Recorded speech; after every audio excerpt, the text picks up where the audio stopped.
Hello friends, welcome to my channel Madhu Sharma Mathur, which is a hub of knowledge. So today I'm going to talk about emotional quotient, spiritual quotient and intellectual quotient. Well, अगर मैं आपको बताऊं कि इन तीनों में core कौन सा होता है, तो कोर क्वोशिएंट होता है स्पिरिचुअल क्वोशिएंट। ओके, तो जो स्पिरिचुअल क्वोशिएंट होता है उसको हम कोर क्वोशिएंट क्यों कहते हैं, क्योंकि अगर हमारे अंदर बचपन से स्पिरिचुअल कंसेप्ट्स होंगे तो जैसे जैसे बच्चा ग्रो करेगा उसके अंदर इनर स्ट्रेंथ आती जाएगी। ओके, और उसके अंदर करेज आएगी, उसके अंदर कॉन्फिडेंस आएगा। जैसे जैसे पेरेंट्स बच्चों को बताएंगे और उनके अंदर स्पिरिचुअल चीज़ें आएंगी तो उनका एक गजब का कॉन्फिडेंस लेवल उनका बढ़ता है और उनको राइट डायरेक्शन मिलता है। क्योंकि जिन बच्चों को बचपन में राइट डायरेक्शन नहीं मिलता है वो बच्चे भटक जाते हैं और उनके अंदर बड़े होते होते तक बहुत सी ऐसी चीज़ें आ जाती हैं कि जिनसे वो कोप अप नहीं कर पाते। ओके, तो अगर मैं यहाँ पे आपको समझाऊं कि व्हाट इज स्पिरिचुअलिटी, तो स्पिरिचुअलिटी क्या है, अगर हिंदी में इसको अनुवाद करें तो स्पिरिचुअलिटी मीन्स अध्यात्म। तो जो आध्यात्मिक ज्ञान है ना, आप सभी जानते हैं ना आर्ट ऑफ लिविंग को। तो जो आध्यात्मिक ज्ञान है वो हमें बहुत सी ऐसी चीज़ें सिखाता है। वो अगर हम प्रैक्टिस करते रहें तो वो बहुत सी हमें अच्छी चीज़ें सिखाता है जिनसे हमारी लाइफ सुधरती जाती है और दिन पे दिन हम कुंदन होते जाते हैं और हम जिंदगी जिस भी हाल में आती है ना उसका उसी हाल में सामना कर पाते हैं। ओके, और आपके अंदर और भी बहुत सी अच्छी चीजें आएंगी। जैसे आप कभी लाइफ बहुत डिफिकल्ट हुई, जैसे दंगल मूवी में लास्ट में उसके फादर नहीं रहते हैं, उनको बंद कर देते हैं, तो she was able to take a decision कि अब मुझे कौन सा दाव लगाना है ना। तो इस तरह से हम पेरेंट्स से सीखते हैं, फिर हम स्कूल में सीखते हैं। तो स्कूलों में भी मॉरल वैल्यूज सिखाते हैं। हाँ, जितने भी स्कूल्स हैं उनमें कहीं कुछ ऐसा मेडिटेशन वगैरह जैसा कुछ नहीं सिखाया जाता, लेकिन मैंने एक स्कूल भोपाल में एक्सप्लोर किया, दैट इज महर्षि विद्या मंदिर। तो वो जो स्कूल है वहाँ पे मॉर्निंग में बच्चों को मेडिटेशन सिखाते हैं, योगा वगैरह थोड़ा सा सिखाया जाता है और उसके बाद उनको क्लासरूम में भेजते हैं। तो मुझे ये कंसेप्ट बहुत अच्छा लगा, I like it very much.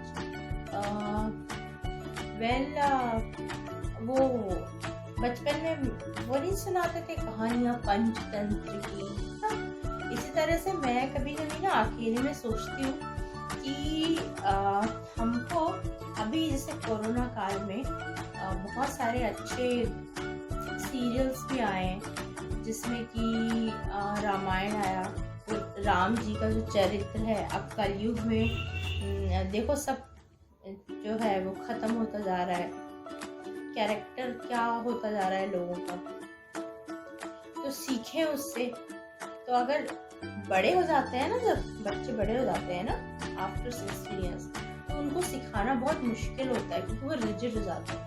और जो छोटे बच्चे होते हैं तो अगर हम उनको छोटपन में ही अच्छी बातें सिखाएंगे ना तो सीखेंगे। जैसे कि चलो तो रामायण आ रहा है तो बच्चों को बोलो आ बेटा बैठो इधर देखो ये कितना अच्छा सीरियल आ रहा है, तो वो उसमें कुछ कुछ सीखेगा, कुछ कुछ प्रश्न पूछेगा आपसे, उसको क्यूरियोसिटी होगी, आप उसको जवाब दीजिए तो उनको कैरेक्टर का पता चलेगा। वहाँ से उनको मॉरल वैल्यूज पता चलेंगी कि देखो हाँ राम जी का कैरेक्टर कैसा था।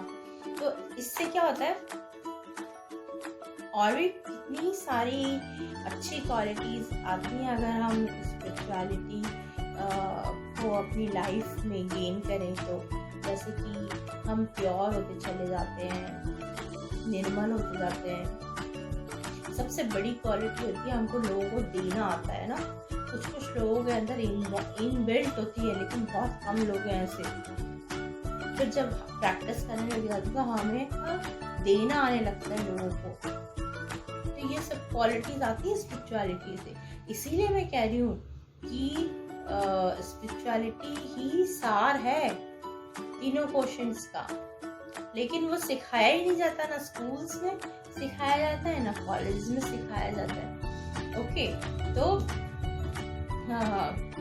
अब अगर इसमें मैं कुछ और डिस्कस करूँ आप लोगों से, तो स्पिरिचुअलिटी से हम अपने से प्यार करना सीखते हैं, सेल्फ लव।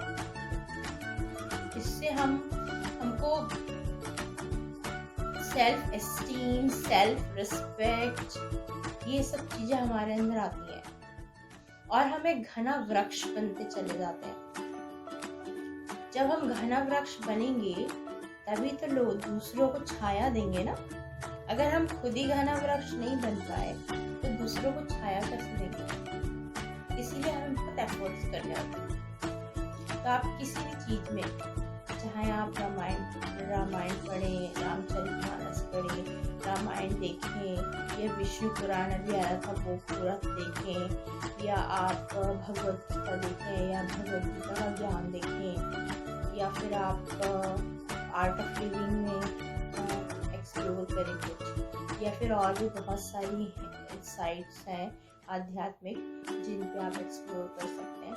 तो आपको बहुत अच्छी अच्छी चीज़ें मिलेंगी और वो आपकी लाइफ को सुधारती जाएंगी दिन पे दिन। अब अगर मैं बात करूं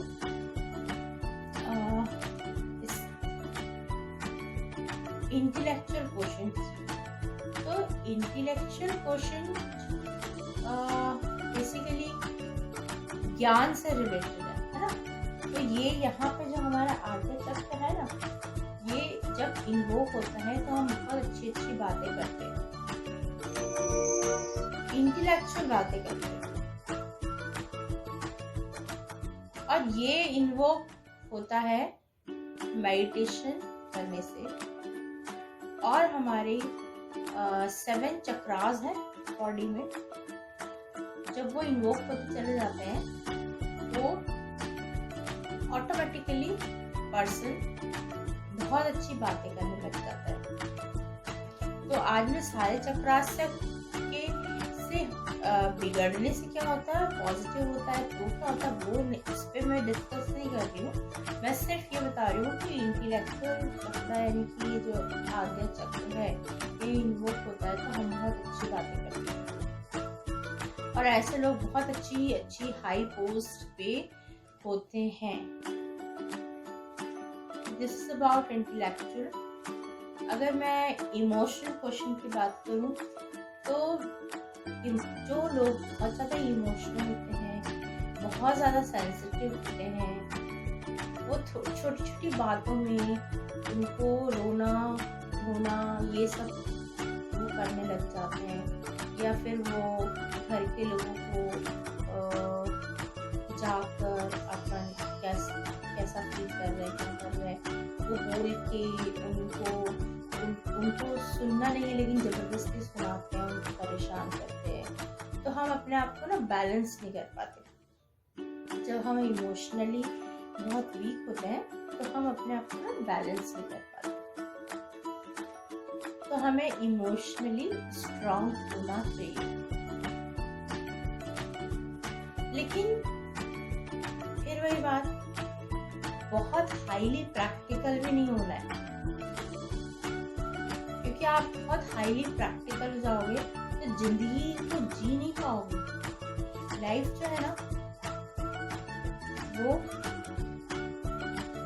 एक बहुत ही ब्यूटीफुल गिफ्ट है गॉड का, and we have to live it smoothly. जिंदगी को आराम से जीने के लिए हमारे तीनों ही क्वेश्चंस, इंटेलेक्चुअल, स्पिरिचुअल और इमोशनल क्वेश्चन, तीनों ही बैलेंस होने चाहिए, है ना। तो आप अगर मुझसे एग्री करते हैं, सबसे पहले आप अपना स्पिरिचुअल क्वेश्चन ठीक करो, कहीं कुछ ज्वाइन करो अच्छा सा कुछ, और अगर घर में ही बहुत सारा कुछ है स्पिरिचुअल, कोई घर में है तो उससे सीखो। नहीं तो अगर आपको स्पिरिचुअलिटी में कुछ सीखना है तो you can call me also, you can contact me. Okay, my email ID is madhumathur1976@gmail.com, or you can call at the number 9782864892।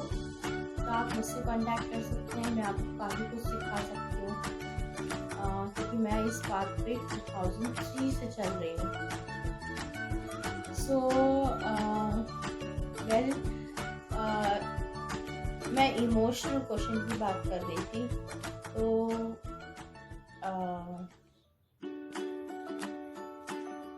परिणाम देखिए, आप अगर कोई बहुत इमोशनल है उसके परिणाम बहुत भयानक होते हैं। कभी कभी शुरुआत तो होगी कि भाई व्यक्ति है ना, जब किसी को अपनी बात एक्सप्रेस नहीं कर पाएगा तो वो नेगेटिव सोचना चालू कर देगा, है ना। और जब वो नेगेटिव सोचना चालू कर देगा तो जब वो नेगेटिव सोचेगा तो फिर उसके बाद फ्रस्ट्रेशन आएगी, और फ्रस्ट्रेशन के बाद डिप्रेशन आएगा। जब डिप्रेशन आ जाएगा और व्यक्ति डिप्रेशन में चला जाएगा तो व्यक्ति खत्म, चाहे वो कितना ही टैलेंटेड क्यों ना हो, वो व्यक्ति खत्म।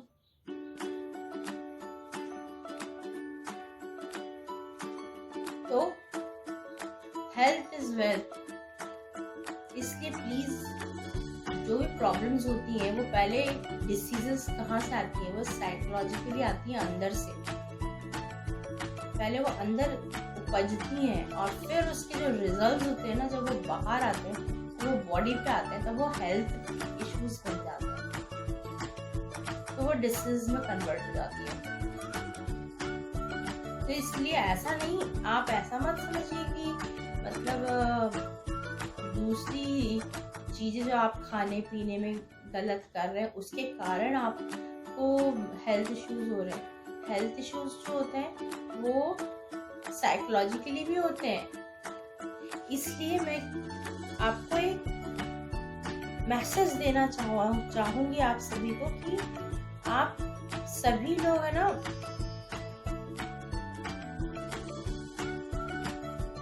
अपनी खुशी के लिए किसी पर डिपेंड मत होइए। कोई कुछ कह देता है तो उससे जल्दी से हर्ट मत होइए।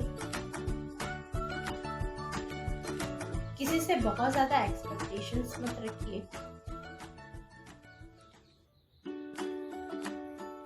अपनी इच्छाओं को कम कीजिए। तो ये सब आप कर लेंगे ना, तो आप, मैं कह रही हूँ कि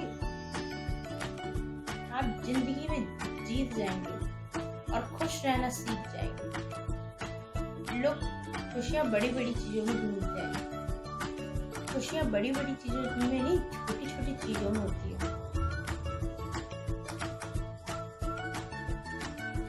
तो लास्ट में मैं यही कहूंगी कि डरना नहीं, घबराना नहीं, बस अपनी मंजिल की तरफ चलते रहना। और ये जो जिंदगी है ये एक बहुत खूबसूरत सफर है। इस पे एक गाना भी है ना, जिंदगी एक सफर है सुहाना, यहाँ कल क्या हो किसने जाना, उड़लैयू सो जिंदगी एक सफर है। मुस्कुराते हुए हंसते हुए चलते रहिए और अपने तीनों क्वेश्चंस को बैलेंस करने की कोशिश करते रहिए। Thank you so much, God bless you.